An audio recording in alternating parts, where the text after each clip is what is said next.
تو دوسرا میں آپ کو ایک بہتر طریقہ بتاؤں گا جس کے اندر بے پردگی کے چانس کم ہوگا.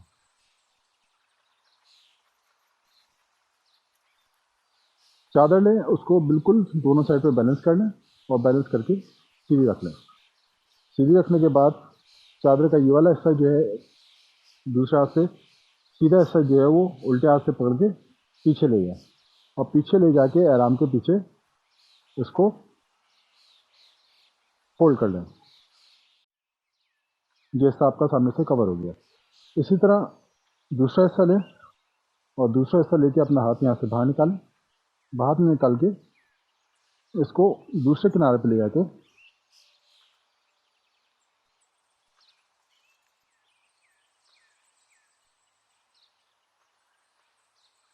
پیچھے ریپ کر لیں. اس طرح آپ کا پورا جسم کور ہو جائے گا. آپ سائڈ آپ کی کور ہو جائیں گی. پیچھے سجدے کے اندر آپ اگر جاتے ہیں تو سجدے کے اندر آپ کا جسم جو ہے وہ نظر نہیں آئے گا. پیچھے والا حصہ بھی آپ چاہیں تو اس کو پیچھے آرام میں دبا سکتے ہیں. تو اس طرح کرنے سے آپ کا پورا جسم جو ہے وہ کور ہو جائے گا.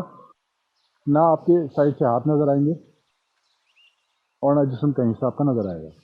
یہ سب سے آسان طریقہ ہے احرام پہننے کا. اس چیز کا خیال رکھیں گے کہ آپ نے احرام کی حالت میں اپنے جسم کو چھپا کے رکھنا ہے. صرف اور صرف آپ نے طواف کے دوران اپنا دایاں کندھا جو ہے اس کو کھلا رکھنا ہے. اس طرح اگر آپ احرام پہنیں گے تو اس کے اندر دایاں کندھا کھولنا بھی آسان ہے. یہ والا ہاتھ آپ نکال کے اوپر سے اس کو نکالیں اور نکال کے اپنا دایاں کندھا کھول لیں. اسی حالت میں آپ کا دایاں کندھا بھی کھل جائے گا اور یہ پوزیشن یہاں پہ آپ کی باقی رہے گی. صرف طواف کے دوران، طواف کے 7 چکروں کے دوران آپ نے اپنا دایاں کندھا کھولنا ہے. 7 چکر مکمل ہونے کے بعد جب آپ نفل ادا کریں گے یا مقام ابراہیم پہ جا کے دعائیں کریں گے یا صفا مروہ کی طرف جائیں گے تو آپ نے کندھا دوبارہ بند کر لینا ہے. صرف اور صرف طواف کے دوران آپ کو دایاں کندھا اپنا کھلا رکھنا ہے. جیسا کہ میں نے آپ کو پہلے بتایا کہ احرام کے ساتھ آپ جو بیلٹ پہنتے ہیں، پتلی بیلٹ آتی ہے احرام کو تھامنے کے لیے، اس کی ضرورت نہیں ہے. لیکن اس طرح کی ایک بیلٹ جس کے اندر کوئی بیگ لگاؤ جس میں آپ کا موبائل فون اور پاسپورٹ، سفری دستاویزات یا مزید سامان آپ کو رکھنا ہو، وہ اس میں آرام سے آ سکتا ہے. اس میں آپ اپنے پیسے رکھ سکتے ہیں، موبائل رکھ سکتے ہیں اور دوسرے سے دیگر سامان رکھ سکتے ہیں. یہ بیگ آپ استعمال کریں زیادہ بہتر ہے. اس بیگ کو آپ احرام کے اوپر نیچے آرام سے باندھ سکتے ہیں. حج کے دوران آپ کو اپنا سامان اگر سنبھال کے رکھنا ہے تو اس بیگ کو آپ سیدھا اس طرح رکھیں. اس طرح رکھ کے بھی آپ اگر مزدلفہ میں آپ سو رہے ہیں اور آپ کو بیگ کی حفاظت کرنی ہے تو آپ اس کو چاہے تو اندر یا چاہیں تو باہر اس طرح آپ اس کو پیچھے سے سیدھا بیلٹ باندھ لیں تو یہ سامان آپ کا یہاں سے محفوظ رہے گا. ایک اس طرح کا سفری بیگ بھی لوگوں کے ساتھ فراہم کیا جاتا ہے. لوگ اس طرح لیتے ہیں، اس کو آرام سے گلے میں ڈال لیتے ہیں اور اس کے اندر اپنا سفری سامان اپنا رکھ لیتے ہیں، پاسپورٹ، موبائل وغیرہ. یہ بھی آپ کے لیے آسانی رہتی ہے. چاہیں تو اس طرح کا بیگ بھی استعمال کر سکتے ہیں. جزاک اللہ خیر.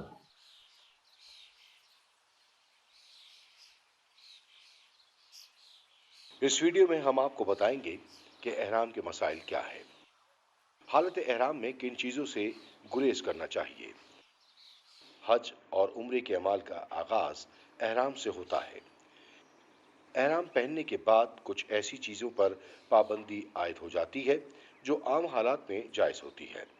احرام میں مردوں کے لیے 2 چادریں ضروری ہیں جو سلی ہوئی نہ ہوں. خواتین کے لیے سلا ہوا لباس ہی احرام ہے. احرام کی حالت میں ان چیزوں سے گریز کرنا لازم ہے.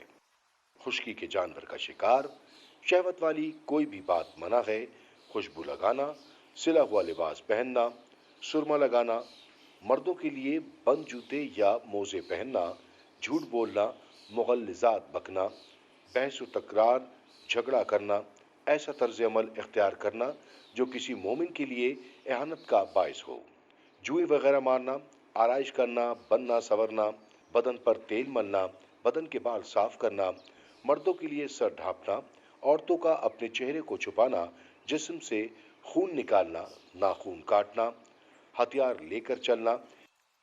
احرام پہننے سے پہلے غسل کریں اور خوشبو لگائیں. احرام کی نیت کرنے کے بعد جسم اور احرام پر خوشبو لگانا منع ہے. احرام کی حالت میں حجر اسود کو بوسہ دینے اور مقام ابراہیم کو ہاتھ لگانے سے گریز کریں، کیونکہ ان دونوں مقامات پر خوشبو لگی ہوتی ہے۔ ہاتھوں پر خوشبو لگنے سے دم واجب ہو جاتا ہے۔ عورتوں کو احرام باندھنے کے لیے کسی خاص قسم کا لباس پہننا لازم نہیں ہے، اس لیے وہ معمول کے کپڑوں میں احرام باندھ لیتی ہیں۔ البتہ عورت کا احرام اس کے چہرے میں ہوتا ہے، اس لیے احرام کی حالت میں وہ چہرے کو اس طرح نہ ڈھکیں کہ کپڑا ان کے چہرے کو لگے، مگر نامحرموں سے چہرے کو چھپانا بھی لازم ہے۔ اس لیے ان کو چاہیے کہ سر پر کوئی چیز ایسی باندھ لیں جو چھجے کی طرح آگے کو بڑھی ہوئی ہو۔ اس پر نقاب ڈال لیں تاکہ نقاب کا کپڑا چہرے کو نہ لگے اور پردہ بھی ہو جائے۔ مرد اکثر احرام کی حالت میں مستقل کاندھا کھلا رکھتے ہیں۔ کاندھا صرف طواف کے دوران کھلا رکھا جاتا ہے۔ سعی اور نماز کے دوران مردوں کو اپنا پورا جسم ڈھانپنا چاہیے۔ احرام میں سر کو ڈھکنا منع ہے۔ پاؤں میں بھی 2 پٹی کی چپل پہنیں تاکہ پاؤں کی ابھری ہوئی تینوں ہڈیاں کھلی رہیں۔ احرام کی حالت میں غسل کرنے میں کوئی ممانعت نہیں۔ جب چاہیں احرام اتار کر غسل کر سکتے ہیں، مگر احتیاط کریں، خوشبو والا صابن یا شیمپو استعمال نہ کریں۔ غسل کے بعد دوبارہ احرام پہن لیں۔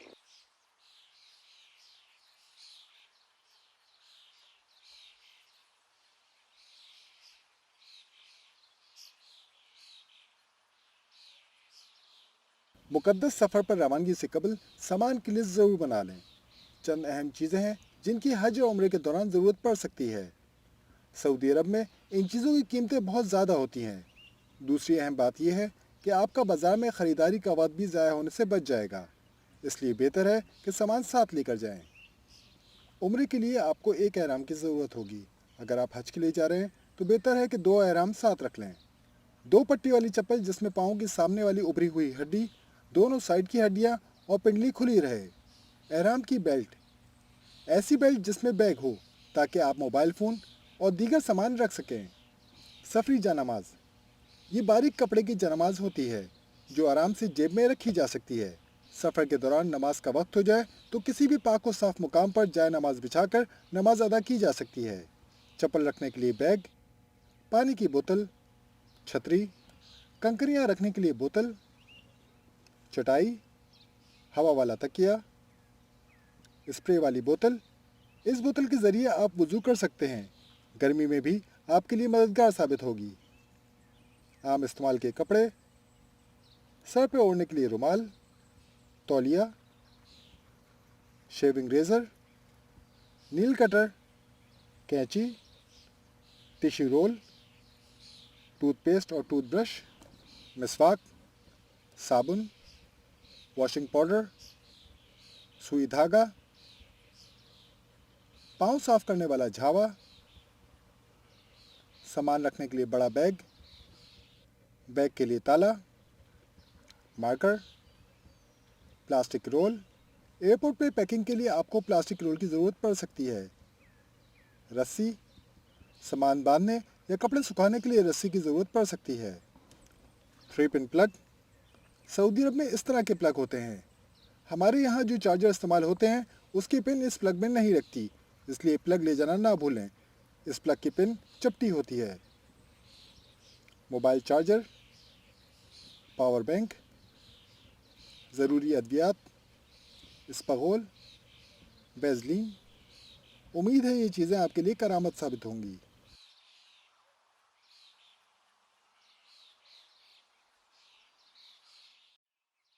سب سے زیادہ اہم یہ ہے کہ جب آپ اپنے ملک سے عمرے کی ادائیگی کے لیے روانہ ہوں تو احرام کی نیت کرنے کے بعد عمرہ ادا کرنے تک، یعنی بال کٹوانے سے پہلے، کسی صورت احرام اتار کر سادے کپڑے نہ پہنیں۔ کچھ لوگ سعودی عرب پہنچنے کے بعد احرام اتار کر عام لباس پہن لیتے ہیں۔ عمرہ ادا کرنے سے پہلے احرام اتار کر سادے کپڑے پہننا یا حالت احرام میں بتائی گئی کسی بھی کوتاہی پر دم دینا واجب ہو جاتا ہے۔ دوسری اہم بات یہ ہے کہ عمرہ نفلی عبادت ہے، اس کی ادائیگی کے لیے فرائض کی ادائیگی نہ چھوڑیں، تمام نمازیں بروقت ادا کریں۔ عمرے اور زیارت کے لیے اکثر موبائل اپلیکیشن کے ذریعے اجازت لینی ہوتی ہے۔ اپنے ٹریول ایجنٹ سے موبائل ایپ کی تفصیلات پوچھ لیں۔ اور روانگی سے پہلے اپلیکیشن اپنے موبائل میں انسٹال کر کے جائیں۔ اپنے ملک سے روانگی سے قبل حاجی کیمپ سے ویکسینیشن کارڈ ضرور بنوا لیں۔ حاجی کیمپ میں بیماریوں سے بچاؤ کے ٹیکے لگانے کے بعد آپ کو پیلے رنگ کا کارڈ دیا جائے گا۔ یہ کارڈ آپ کو سعودی عرب میں ایئرپورٹ پر دکھانا ہوگا۔ اس کارڈ کو احتیاط سے رکھیں۔ ادویات کی پیکنگ کے لیے ڈاکٹر کی پرسکرپشن اور تمام دوائیں حاجی کیمپ ساتھ لے کر جائیں۔ حاجی کیمپ میں ڈاکٹر کی پرسکرپشن دیکھ کر آپ کی ادویات پیک کر دی جائیں گی۔ اگر شوگر یا بلڈ پریشر کے مریض ہیں تو ٹافی، میٹھی چیزیں اور ادویات ساتھ رکھیں۔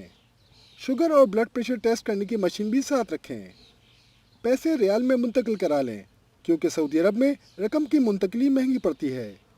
جدہ ایئرپورٹ پہنچنے پر آپ نے سب سے پہلے موبائل فون سم خریدنی ہے۔ ایس ٹی سی یا موبلی کے نام سے سم خریدیں۔ کسی اور نیٹ ورک کی سم خریدنے سے گریز کریں کیونکہ باقی تمام کمپنیز کا نیٹ ورک اچھا نہیں ہوتا۔ سم خریدنے کے بعد ایمرجنسی رابطے کے لیے 20 ریال تک کا بیلنس اس میں ڈلوا لیں۔ جدہ پہنچنے پر آپ کے پاکستان کے فون نمبر پر پاکستانی نیٹ ورک کی جانب سے انٹرنیٹ پیکج کے میسیج موصول ہو جائیں گے۔ بہتر ہے کہ آپ پاکستانی فون سم پر پہلے سے 1000 روپے تک کا کریڈٹ ڈال کر جائیں۔ جدہ پہنچنے پر انٹرنیٹ پیکج پاکستان کی سم پر کرائیں۔ سعودی عرب کی سم پر انٹرنیٹ پیکج آپ کو بہت مہنگا پڑے گا۔ ٹیکسی پر سفر سے پہلے اجرت طے کر لیں۔ ٹیکسی ڈرائیور بہت زیادہ رقم طلب کرتے ہیں، ان سے پیسے کم کرائیں۔ مسجد عائشہ جانے کے لیے فری الحرم بس سروس موجود ہے۔ یہ بس حرم شریف کی قریب پارکنگ سے ملتی ہے۔ زیارت پہ جانے کے لیے پہلے سے طے کر لیں کہ ڈرائیور کتنے مقامات پر لے کر جائے گا۔ سفری شناختی کارڈ ساتھ رکھیں۔ مکہ مکرمہ میں زیادہ وقت مسجد الحرام میں گزاریں۔ جتنا زیادہ ممکن ہو طواف کریں۔ خانہ کعبہ کا دیدار بڑا نصیب اور ثواب کا کام ہے۔ مسجد الحرام میں ایسی جگہ پر بیٹھیں جہاں سے کعبے کی زیارت ممکن ہو۔ خانہ کعبہ کو دیکھیں اور اللہ سے دل بھر کے دعائیں مانگیں۔ انشاءاللہ اللہ رب العزت آپ کی دعائیں قبول فرمائیں گے۔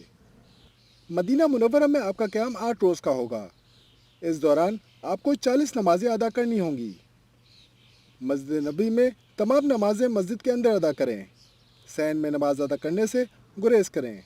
زیارات پہ ایسے وقت جائیں کہ بر وقت واپس آ کے مسجد نبی میں نماز باجماعت ادا کر سکیں۔ مدینہ منورہ کے تقدس کا خاص خیال رکھیں۔ مسجد میں اونچی آواز سے بات نہ کریں۔ مسجد سے نکلتے ہوئے چپلیں زمین پر نہ پھینکیں۔ چپلیں زمین پر آرام سے رکھنے کے بعد پہنیں۔ روزے رسول صلی اللہ علیہ وآلہ وسلم پہ حاضری ہو تو درود و سلام پڑھتے ہوئے نظریں نیچے رکھ کے چلیں۔ حاضری ہو تو السلام علیکم ورحمۃ اللہ وبرکاتہ یا رسول اللہ صلی اللہ علیہ وآلہ وسلم کہیں اور اس کے بعد درود شریف پڑھیں۔ عبادت کے دوران تصویریں بنانے سے گریز کریں۔ تصاویر بنانی ہو تو عبادت کے بعد بنائیں۔ اگر گروپ میں سفر کر رہے ہیں تو مسجد میں یا مسجد کے باہر کسی مقام کا تعین کر لیں۔ ایک دوسرے سے بچھڑنے کی صورت میں عبادت سے فارغ ہو کر اسی مقام پر سب اکٹھے ہو جائیں۔ اس طرح گم ہونے کا خدشہ نہیں رہے گا اور بچھڑنے پر توجہ عبادت سے نہیں ہٹے گی۔ چھوٹے بچے ساتھ لے کر جا رہے ہیں تو خوش دودھ ساتھ رکھیں۔ سعودی عرب میں خوش دودھ بہت مہنگا ملتا ہے۔ فیڈر، تھرماس اور دیگر سامان بھی ساتھ رکھیں۔ بچوں کو ہینڈ بینڈ پہنائیں۔ یہ پاکستان میں بآسانی دستیاب ہوتا ہے۔ کسی کارڈ پر فون نمبر لکھ کر بچوں کے گلے میں ڈال دیں۔ گم ہو جانے کی صورت میں آپ سے رابطہ آسان ہو جائے گا۔ مسجد الحرام اور مسجد نبی میں بچوں کا اسٹرالر اندر لے جانے کی اجازت نہیں ہوتی، اس لیے اسٹرالر یا ویل چیئر کے لیے وائر لاک ساتھ لے کر جائیں۔ کھانے پینے کا سامان مسجد کے اندر نہ لے کر جائیں۔ مسجد میں صفائی کا خاص خیال رکھیں۔ باہر سین میں کھانا کھانے کے بعد کچرا ڈسٹ بن میں ڈالیں۔ خواتین پردے کا خاص خیال رکھیں۔ باریک یا تنگ کپڑے پہننے سے سختی سے گریز کریں۔ مسجد الحرام اور مسجد نبوی میں ایئر کنڈیشن بہت تیز ہوتا ہے، اس لیے اپنے ساتھ کوئی چادر یا موٹے کپڑے ضرور رکھیں۔ جزاک اللہ خیر۔